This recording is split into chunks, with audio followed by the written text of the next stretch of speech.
Hare Rama, Rama Rama, Hare Hare, Hare Krishna, Hare Krishna, Krishna Krishna, Hare Hare, Hare Rama, Hare Rama.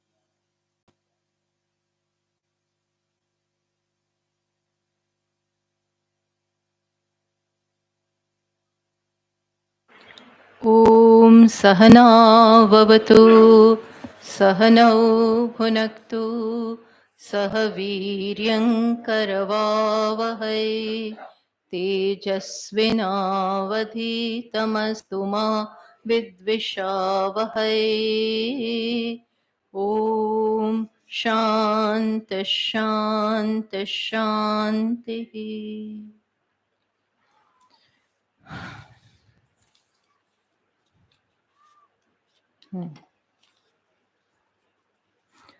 The question is, how does reflected consciousness, Chit Chaya, apply to or get transferred to any, what is the word? Inanimate objects? Hmm. Okay. See, the Chit Chaya doesn't get whose question is it? Doesn't get transferred to inanimate objects, but that it gets transferred to the subtle body, that is the mind or intellect. From that, it passes to the sense organs, eyes, ears, sense of smell, etc. And that illumines the world. See, from the eye sense, that is ahankara, it goes to the sense organs and mind. Then, as it is said, rupam drishyam, lochanam druk. So the light of the consciousness traveling from the mind to the sense organs, say eyes, for example, and then with that light, eyes which is furnished with that light of consciousness, then is able to illumine the objects. Understood? The inert objects cannot be illumined on their own, none of them. Why talk of this? Even the eyes also. Eyes are also equally inert. They also need to be illumined by consciousness. But they receive that directly, whereas this one cannot.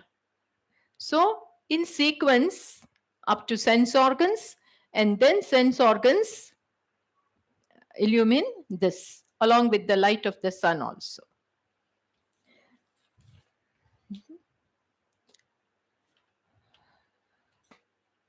This is with reference to stanza 20 of Drigdrishya Viveka, which is that Asti Bhati Priyam. How the Priyam is considered as one of the three aspects of Brahman. Please elucidate. Okay. Priyam is also there. Priyam means limitless. Priyam means lovable. Priyam means useful. So anything, consciousness itself is lovable. You love the very proof that you love yourself shows that Atma or consciousness is lovable. But when can we understand that? Today, because there are certain blockages in the mind, because of likes and dislikes and other impurities, they seem to block the mind, which again doesn't allow me to see that this is also beautiful, that this is also useful, that this is also lovable. Otherwise, that Asti Bhati Priyam is here also. So, for a wise man who can appreciate Asti Bhati Priyam here, and the same is extended everywhere, because there is one Asti Bhati Priyam only, one Atma only. So that is the basis for each and everything in the creation. So, provided my mind is pure, See, let me tell you, there is a filter which filters your water. Now, if that filter itself is dirty, huh? If that is dirty, full of mud, etc., then the water which will get filtered will be of that quality. Similarly, if the mind is impure, impure in the sense strong likes and dislikes, strong ideas, strong biases that it has to be only like this, or sometimes there is this agraha, insistence that I like a thing only when it is totally conducive to me, which may not be the case. And that is why I don't like this object. But if the mind has no such agenda, mind is totally open, and that can happen only when sattva is there. Sattva means transparency, purity. When sattva is there, and that is the whole idea of karma yoga, to make the antakarana pure. So you leave aside your likes and dislikes, your comfort, discomfort, and still give importance to others. That will neutralize in course of time my personal likes and dislikes, because I don't function on the platform of my likes and dislikes, but what the situation demands. Understood? The situation demands a certain kind of response, which will come forth from me, provided I keep aside my likes and dislikes. That shows purity of mind. And that is the whole idea of karma yoga. That when you work, when you perform your actions with this attitude, then in course of time, mind gets neutralized, gets rid of all such jiva srishti, all such likes, dislikes, and whatever may be blocking. So when the mind has no blockages, then it is easy to appreciate this, easy to like this, easy. I have nothing against it, because not because this is something, but because my mind is pure. It is through the glasses of my mind that I see the world. If those glasses itself are colored, opaque, then that is how I'm going to perceive the world. Understood? Got it? So, that is priyam. The more I become pure, or let us say, to the extent my mind is pure, to that extent, na me dveshyosti na priyaha. I do not hate anything and am not attached to anything. There is that love for everyone and everything. Understood?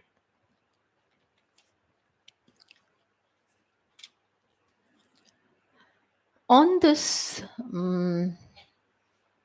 motor example, you have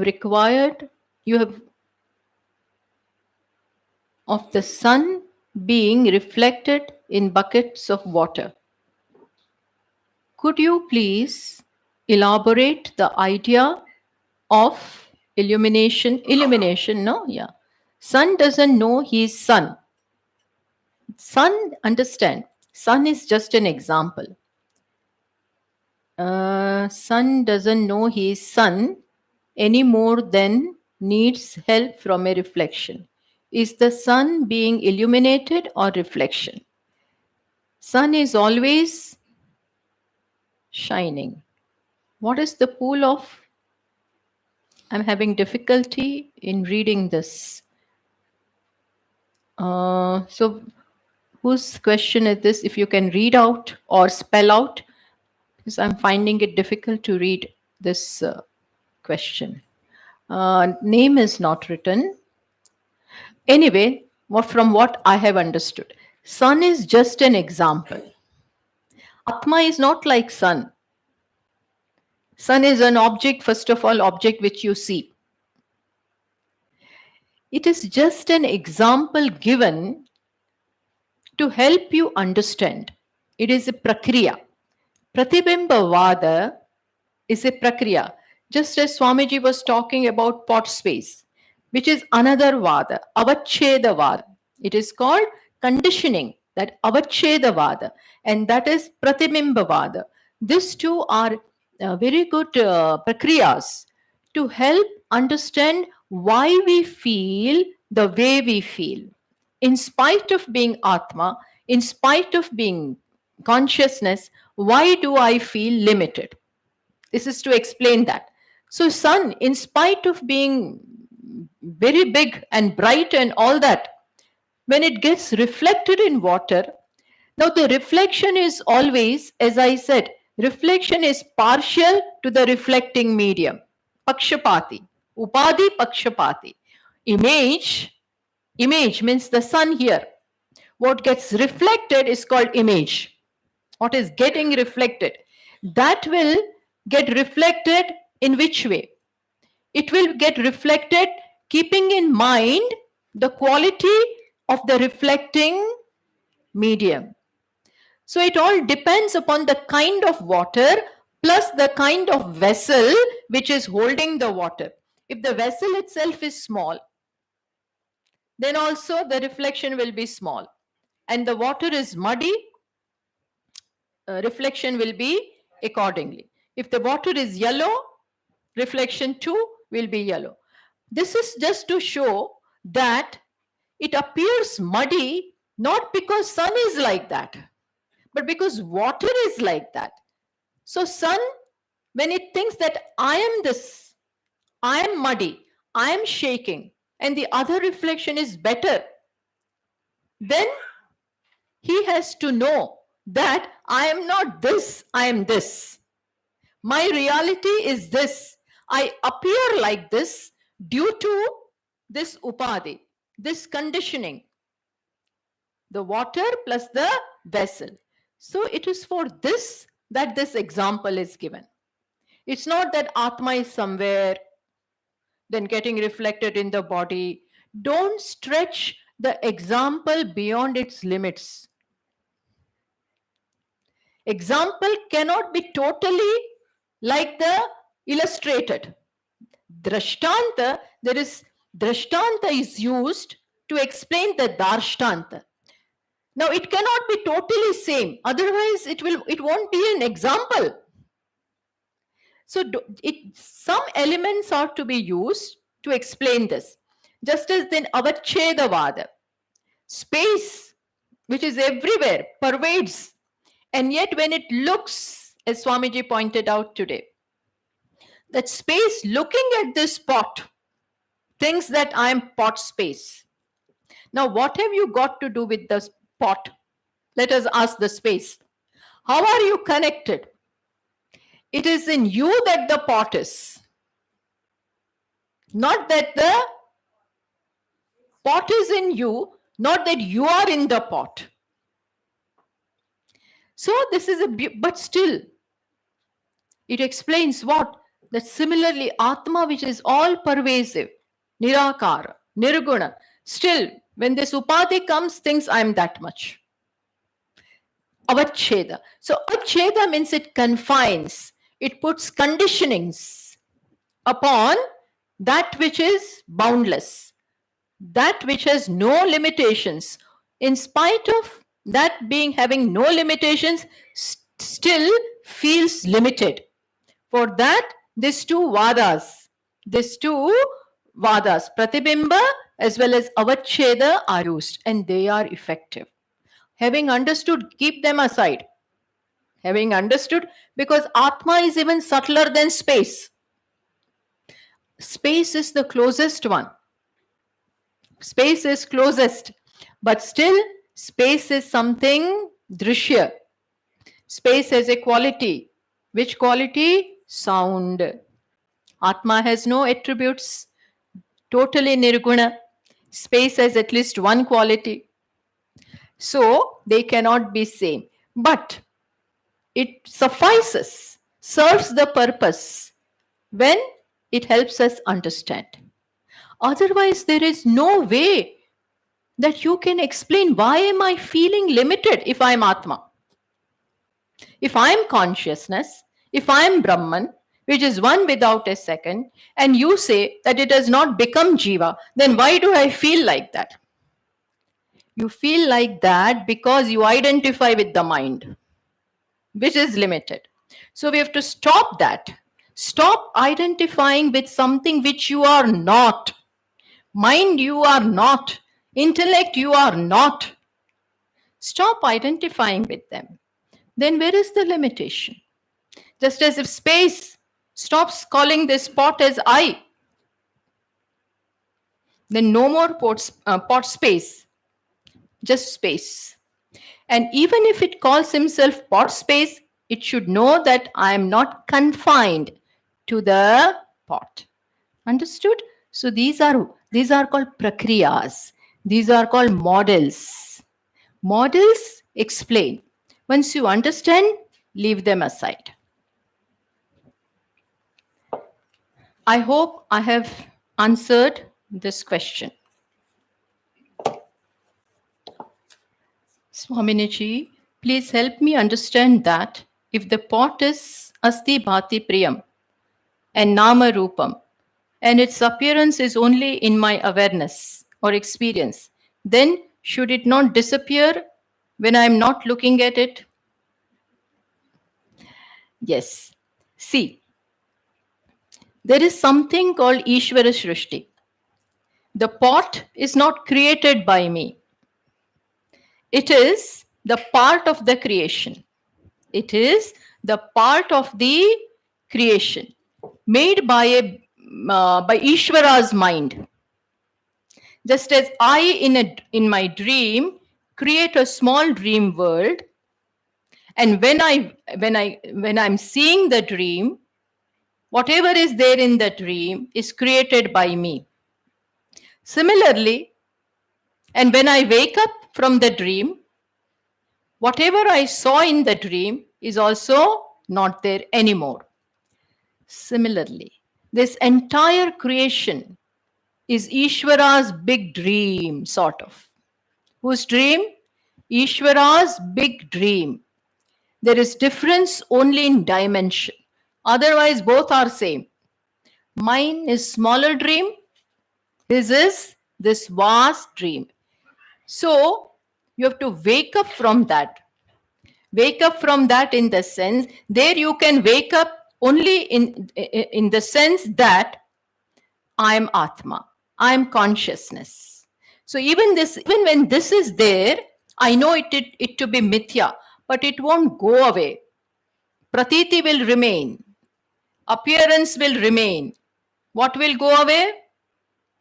Its reality will go away. Understood what I'm saying? I'll give you another example. See, there is mirage water. Have you heard of something like mirage water? Okay. Now you're going in a car, and at distance, you see that water is there. So you drive closer to that. And more closer you go, that water recedes from you. And then you come to know that it is an appearance of water. It's mirage water. You now understood. There is not an iota of water over there. It is just an appearance. Still, you came to know. Now you are enlightened. You are enlightened that water is mithya. But still, you keep seeing that. You still keep seeing the mirage water. Why? Your understanding now has changed.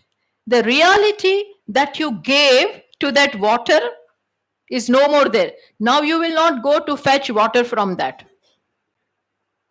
because you are better off. But still, the appearance will remain. Understood? Because it is Ishvara's creation. Pratiti will remain. Pratiti means appearance will remain. Drashti now has changed. My my attitude towards that will now change. Understood? So similarly, now when I look at the creation, it will continue to be there. For wise man also, he also sees the same world. Shankaracharya ji and all big Mahatmas functioned in the same world. Just because they came to know, the world did not disappear. Their bodies also continued to function. So it goes in its own time. This creation has come, it will remain and merge. Paralaya will happen when Ishvara decides, not you and I. Understood? Hmm. Hmm. Ah. Ah, exactly. It doesn't rise. It is the appearance. And we all go by that. East, west. All the directions are decided by muhurtas and everything from Purva and Uttara. So all this. But it goes on very well because we all have this Vyavahara goes by that. Hmm? Huh? Sky color too. Yes, very good. Blue. Next question. Huh? No. No, the earlier question and your answer, you brought in the creation as Ishvara's creation. Actually, again, that brings in a dualism because morning you were explaining, and Swamiji also, that it's all because of the Maya and the world is actually not a real thing. And there is only a Brahman. It is Brahman. So only. again, suddenly you bring in a Ishwar. No, it becomes another who is dualism. Ishvara? No, who is Ishvara? Who is Ishvara? You are calling Brahman.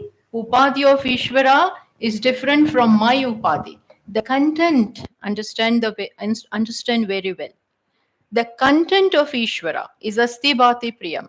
Content of individual is Asti Bhati Priyam. But Upadhi here is small. Upadhi there is small. Upadhis are not same. We have not said that. But the content, this spot is one thing. This spot is another. Shape and form of both these spots are different. When we say they are one where?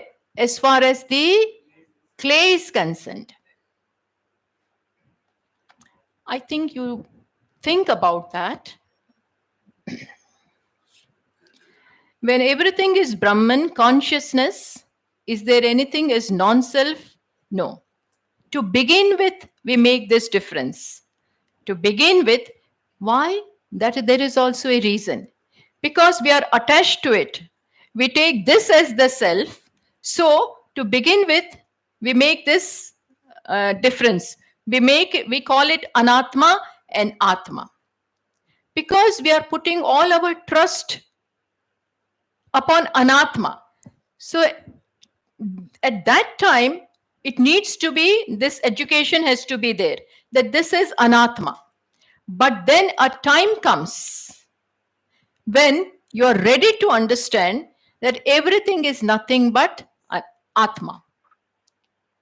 Then Jadam is there.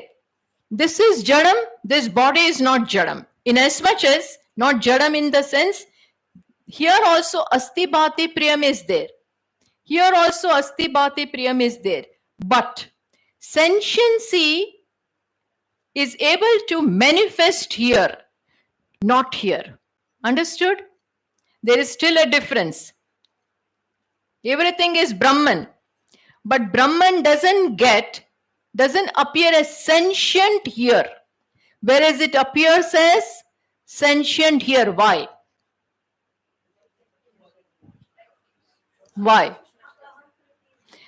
Because, in simple words, the subtle body is there over here.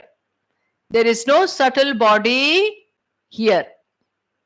You are getting the point?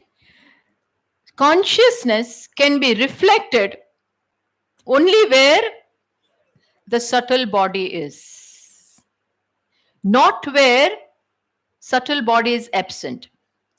The very fact, why go to all this? Moment a person dies means what? Body becomes jadam. It was jadam all the while. But so far, there was that subtle body which was receiving the consciousness and passing on to the gross body. Now, moment the time is over, subtle body goes. Who remains? Gross body. Moment it leaves, 5 seconds before, person was laughing and talking and responding, and suddenly dead. Why? Subtle body has gone. That which was reflecting and passing on to the gross body, that has gone. And so this becomes jadam. Atma is very much there. Asti bhatam, bhati priyam is there in this dead body also. In the ashes too. But one who has gone away, subtle body has gone. So difference between this and this is what? Both are jadam. Even subtle body is jadam, but jadam of a different kind. It is able to reflect consciousness. Just as there may be two surfaces. One is wall, and at other place there is mirror kind of surface. Understood? This dark wall will not reflect the light, but this other surface, which is bright and sparkling, will reflect. Got my point? Similarly, subtle body is like that mirror. And the gross body is like that dark wall. That is the difference.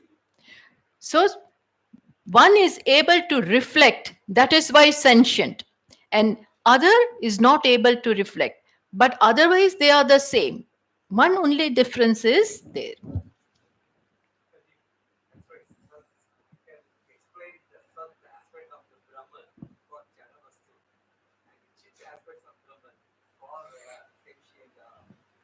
Sat is everywhere. Existence is everywhere. Yeah, Sat is nothing but Chit. Good. When everything is Brahman, consciousness, is there anything? We have answered this. Is the sentiency I can see in some objects also an object to the Sakshi? No. It is what you see are objects, name and form. You cannot see sentiency. You can see the things moving. Sentiency is not an object to be seen. The more subtle a thing is, more subtle, it is sukshma. It cannot be seen. So sentience is not something which you see with your eyes. But in the presence of that, things begin to move. There is some movement over there. Is bhakti self-love? Is bhakti only, no? Bhakti self-love. Bhakta may have the knowledge that there is a oneness, or he may not have. He may look upon, there may be some bhaktas who have this knowledge of oneness. Just as there was this great bhakta in Gujarat, Narsi Mehta. He was a man of wise man plus a bhakta. He had that devotion plus equally knowledgeable. He had this knowledge of oneness. But still that did not stop him from having love for Krishna. So ultimately, these are different ways you do your sadhana, and some have this bent of mind where bhakti comes easily to them. When you begin your sadhana, then duality is there. You don't know about oneness. You begin as Ishvara is different, I am different. But if you are fortunate, then you come to know that Ishvara, whom I'm looking upon as different, is not different from me. In which sense? He has a bigger upadhi, I have a smaller upadhi. Isha Jiva Yor, Raman Maharshi ji says, Isha Jiva Yoho Veshadhi Bhida. As far as Jiva and Ishvara is concerned, there is difference in Vesha. He has the Vesha of omniscience, omnipotent, whereas I have the Vesha of limited knowledge and limited power. But Isha Jiva Yoho Veshadhi Bida Sat Swabhavato Vastu Kevalam. But as far as the content, Asti Bhati Priyam is concerned, there is just one Vastu. So Bhaktas, when they start, they may not have this knowledge. But in course of time, they come to know.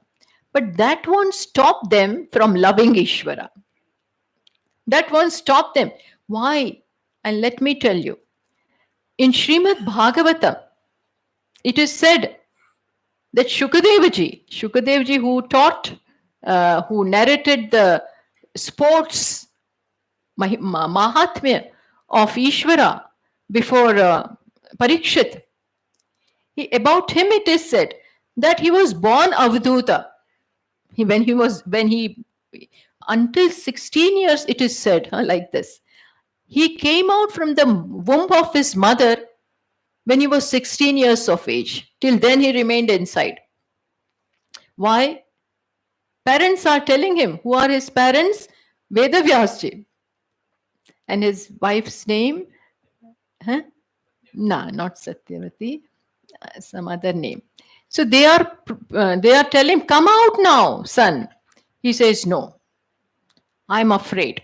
Because in the womb of the mother, he had the darshana of Lord Krishna. And he says, if I come out, Maya will catch me. Maya will catch me. Here everything is safe. Here everything is safe. So I don't want to come out. Then Bhagavan had to come and tell him, I will take care of you.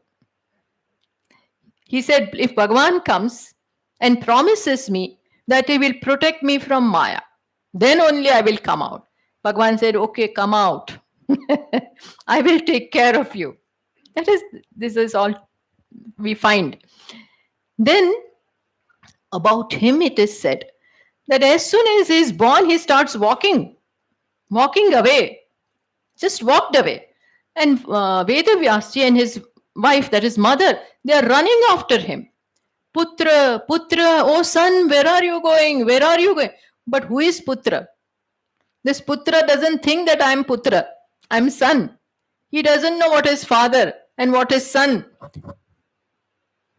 Doesn't look upon these ideas that Putra and Pita is not there. For him, everything is one, understand? For him, everything is one. And then Vedavyasji is running after him. Putra. And then on behalf of Shukadeva, the trees are replying. Trees reply. Trees, Vrukshas, they reply on behalf of Shukadeva. Why? Because he has become one with Sarvatma Bhava. That Sarvatma Bhava, that I'm everything. Right as he was born, this was there. But still, what I'm trying to say is this, that such an Avadhuta, who very well abides, deeply abides in this knowledge of oneness, even he, one day, now Vedavyas, I will have to go into this to tell you the story further. That one, now Vedavyas naturally doesn't like it, that son has gone away. So he wants his son to come back. And he has composed Srimad Bhagavatam. Vedavyasji has written Srimad Bhagavatam. So then, and he had taught some of the verses of Bhagavatam and to students, and they had learnt it by heart, mugged it up. There are two reasons for that. It is said that when the disciples went into the forest, they were afraid of the wild animals. So Vedavyasji had given them this some of these verses that you recite this, where wild animals will keep away from you.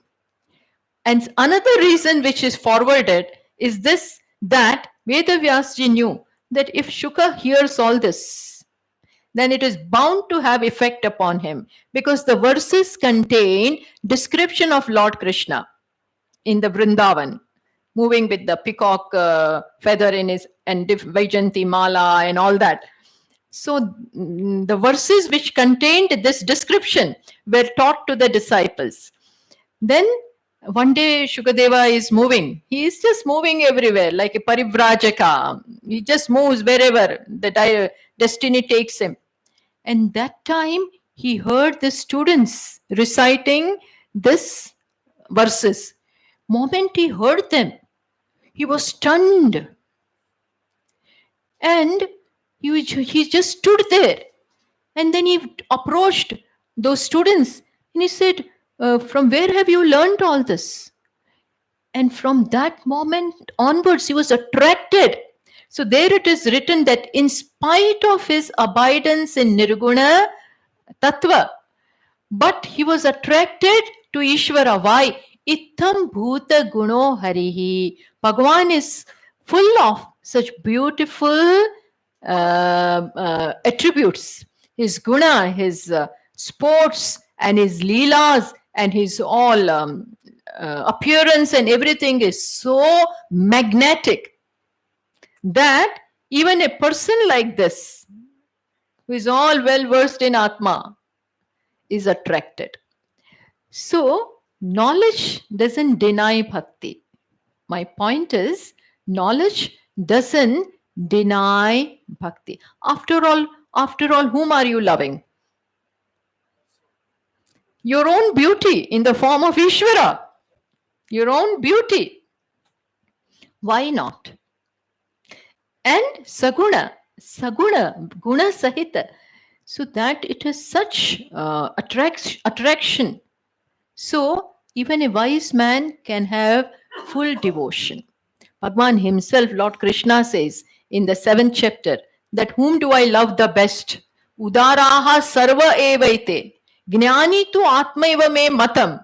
Everybody is good, but everybody is praiseworthy. But Gnani is my Atma. Gnani, see, whom does he call his Atma? Everybody is his Atma, but he says Gnani is my Atma. Why? Because he doesn't look upon me as different from him. Same priyaha. Bhagavan gives this certificate. If others give a certificate, it is one thing. But when Bhagavan gives certificate, what? That I love him. He is the best. So knowledge in the ultimate sense is love. Love is knowledge. They are not too different. They merge. Ultimately, true knowledge and true devotion merges.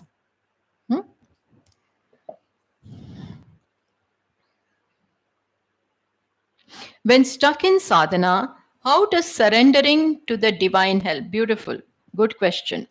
When stuck in sadhana, how does surrendering to the divine help? Intelligence, living intelligently, is seeking help when you require. Understand. What is intelligence? No, I know everything. And when I am Brahman, why should I seek anybody's help? Arey, you need help. You better ask for help. At Upadhi level, at the level of the body, we are limited. There may be certain circumstances in life which we cannot face. There are certain things.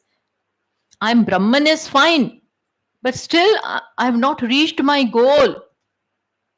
I need help. So you better approach, surrender to one who can help. Everybody cannot help. Who can help? Only Ishvara, because he is almighty. He knows everything. Plus he has all the Shaktis. Even if, let me tell you, even if your prarabdha has something very bad, in store for you. Who can reverse this? Who can reverse this? Only and only Ishvara, if he chooses to do that. And he can choose if you are successful in invoking his compassion, because he is all compassionate also. The biggest and the most beautiful part is he is Karuna Sagaraha. He is compassionate, ocean of compassion. If you can invoke that, then nothing is impossible for him. You're getting what I'm saying? Miracles do happen. But for that, don't wait, he will do. We have to call out. We have to, some people are egoistic. Why should I call? He knows everything. But sometimes mother also needs to be told that I'm hungry now, give me. So we have to keep aside our ego. Our ego stands between Atma, it stands between myself and Ishvara. Remove that, and that is by surrendering. By surrendering. Be humble. Reach out to him like a child. Confide in him. Seek out for help. That is why no less a person, Mahatma, than Shankaracharya. He writes beautiful stotras and he tells to mother that I am like this only. There is not an evil son like me, but there is no one compassionate mother like you. And so, please do what you have. Keep yourself, keep your status in mind as a mother and help me out. Even though I don't deserve help, you will help. This is the confidence with which a bhakta approaches Bhagavan. So yes, you should seek help. You can always seek help. Please, even though I've heard about oneness, but it doesn't happen. So please help. Give some sense here. You can always ask.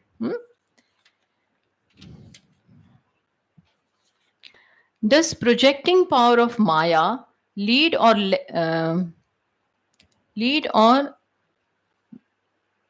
veiling power, which activates first? The first one that is activated is veiling. Then comes Vikshepa. Both are together. First thing is veiled, and then that very veiling leads to create. I don't see the object as rope. Look upon, and moment I do not see it clearly, snake is created. I project it as a snake or garland or whatever. So, but first I don't see it clearly. So first is veiling, and then comes Vikshepa. Are forms antecedent to names or vice versa? No. Name and form go together. Name and form go together.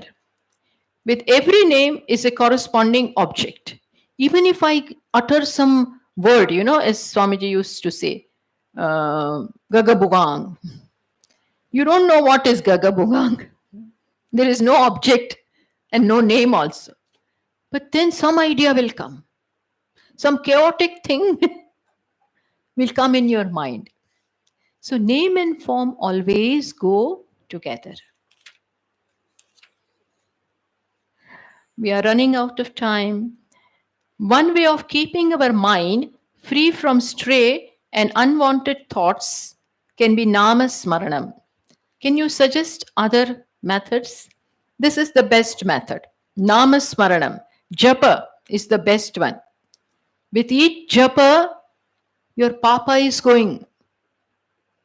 With each japa, papa, the wrongdoings and the wrong sinful actions which are done, they are cut asunder with each. So this is the best. But You can, kirtanam is another way, reading is another way, puja is another way. When you do puja, then your entire being, the entire personality gets concentrated. With hands, things are being done. With speech, you are chanting, reciting verses or singing or whatever, stotra, and the mind is also there.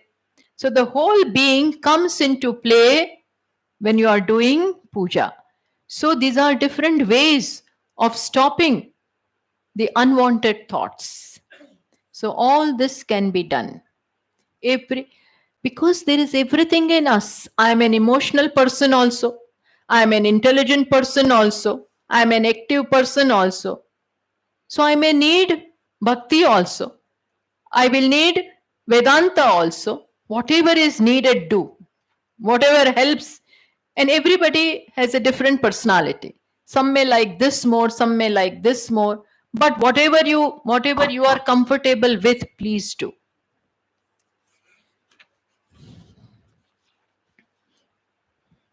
The Hindu philosophy, as expounded by Vedas and Upanishads, lay great importance on knowledge, viveka, for realizing Atma, consciousness. Is it necessary to bring in the concept of Maya to strengthen our quest to seek our true I? You cannot but bring Maya, because without Maya, without ignorance, at the samashti level, that is totality, you have to call it Maya. At the individual level, you call it avidya or ignorance. But without ignorance, how are you going to explain that I'm feeling limited? Without ignorance, without this phenomenon called ignorance, you cannot explain. Otherwise, I'm Brahman, I'm full. But still, I feel limited. Why? There is this thing called what? Ignorance. Avidya is there, which somehow has stopped me, has veiled my true nature. So you have to bring avidya. You have to. Otherwise, you cannot explain. Otherwise, you cannot explain, and still you continue to feel what you are feeling. So mere lip service that I am full and all complete will be in just words. Just words. Huh? Yes. You are born with it. You are born with avidya. One thing which we have not had to work for, avidya. So life actually, begins with challenge, because avidya is already there. Nobody is born with knowledge except Ishvara. Huh? Hmm.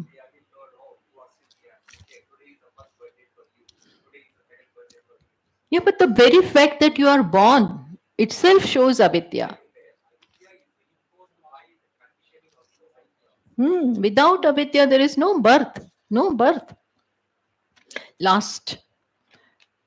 It is the consciousness of the bhakta which makes devata devata. No. See, when they do prana pratishtha, this is our these are all the different karma kandas which are there. They say when a murti, idol, deity is to be consecrated in a temple, just as we saw for Ayodhya. So when you do prana pratishtha, the prana comes. No more a jada, stone. It is no more a stone then. Life is infused. How, you don't ask me? I don't know that. But there are panditas who know this. Such elaborate rituals are done and life is infused. So, whether you look upon that as Devata or not, it is still a Devata. It is still a Devata. Could you please break down the process of projection to help us understand how exactly it works? Projection, how to break it? Break it means you stop projecting, that's all. You look upon the rope as rope. That is stopping to project. But when can you stop projecting? When you know, when somebody is there to help you see that what I'm afraid of is not there. I was afraid of snake and that is why I ran away. But my friend comes with a torchlight and shows me, why are you afraid of this? Come, I will show you. Then he throws the light on the object which made me run away, thinking that it is a snake. He shows me that this very object from which you ran away is not a snake, but is a rope. So only when you see clearly, then only you stop projecting. Not before that. Until then, projection will happen. To break down the cycle, you must know. Even with respect to some people also. We think he's a liar.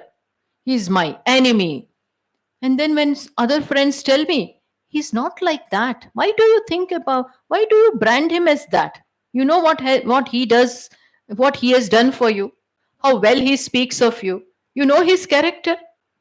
Then when he tells me all that, then I come to know, oh my God, then the projection stops. So someone has to do this. Until then, this cycle of projection will not stop.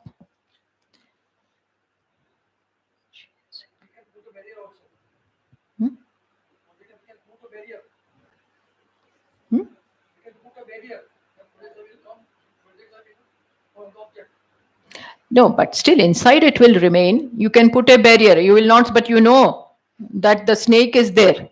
Unless and until the doubt is gone, by seeing the object clearly, keeping barriers won't help.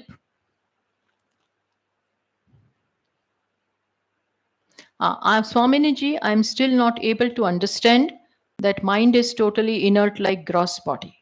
Could you please help me understand the point with clarity? Mind is inert because it is made of matter. It is made of the 5 elements. Just as this is made of 5 elements, that is Prakriti, matter, just as this is made of that, even the mind is made of matter. Yes, but of the subtle matter, of the 5 elements, of the tanmatras. When the 5 elements were in the subtle form, from that the mind is made, and that too from the sattva aspect. And that is why it reflects.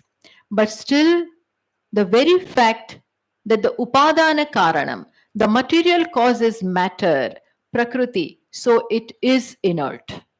It is inert. Yes, as I said, the only difference is that it is made of sattva. So it can reflect. And that makes you think that it is sentient. But on its own, even mind is not sentient.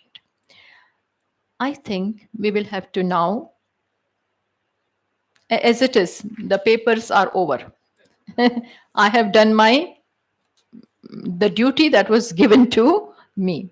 Shall we conclude with a small bhajan?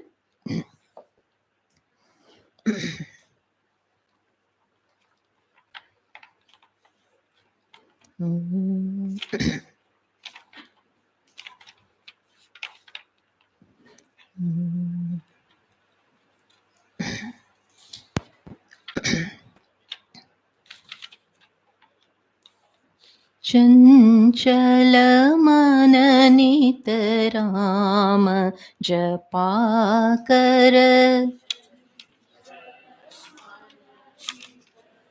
Ram जपा कर चंचल मन नित राम जपा कर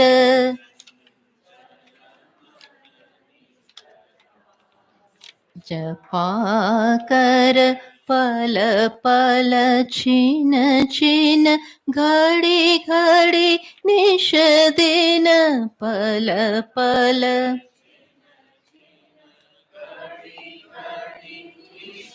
दिन पल पल छिन छिन घड़ी घड़ी निश दिन पल पल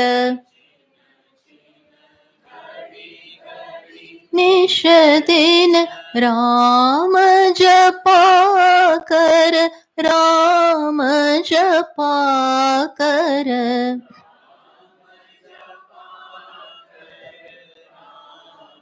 जपा कर राम जपा कर राम जपा कर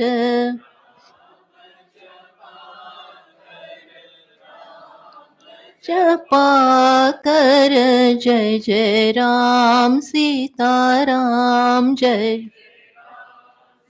राम जय जय राम सीताराम जय जय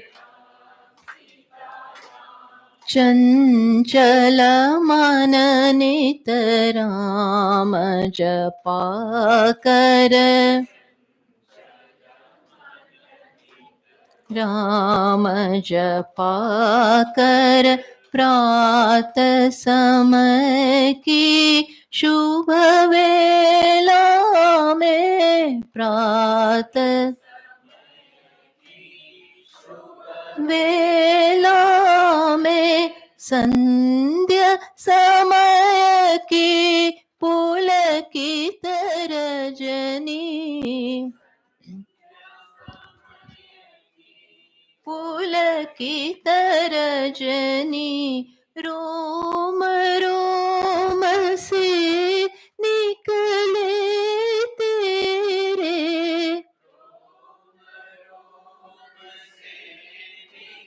ले तेरे रोम रोम से निकले तेरे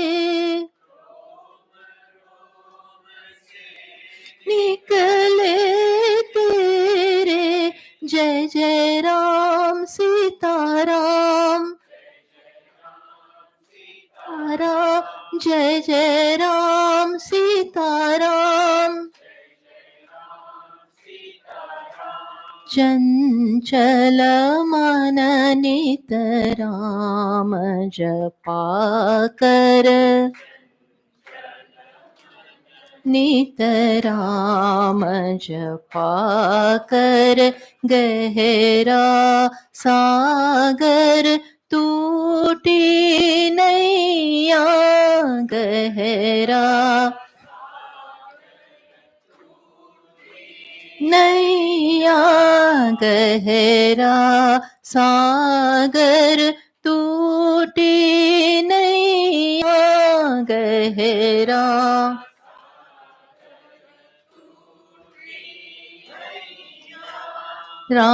जीवन तरणे राम खेवैया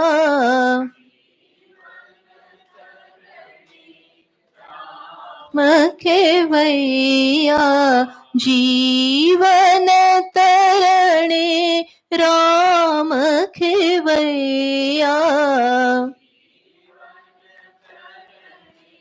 राम खेवैया पार करेंगे राम जपा कर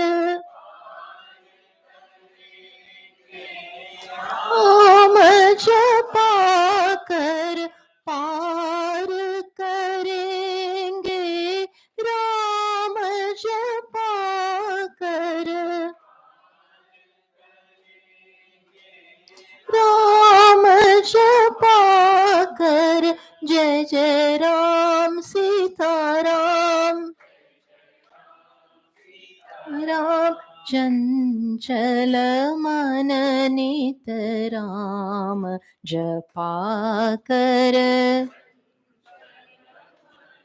नित राम जपा कर, सार तत्व की खोज की जा, सार खोज किए जा, सार तत्व की खोज किए जा, सार तत्व की प्रेम सरस रस रोज पिए जा,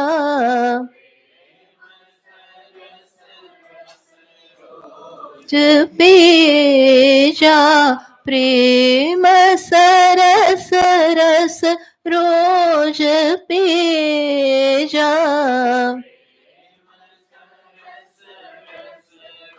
रोज पिए जा, पार करेंगे राम जपा कर,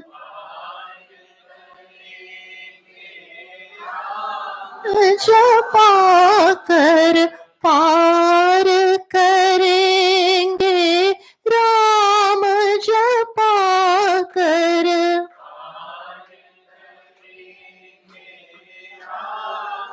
जपा कर, जय जय राम सीताराम, जय जय राम सीताराम, जय जय राम सीताराम, जय जय सीताराम, जय जय राम सीताराम, जय जय राम सीताराम, जय जय राम सीताराम, जय जय। चंचल मन नित राम जपा कर,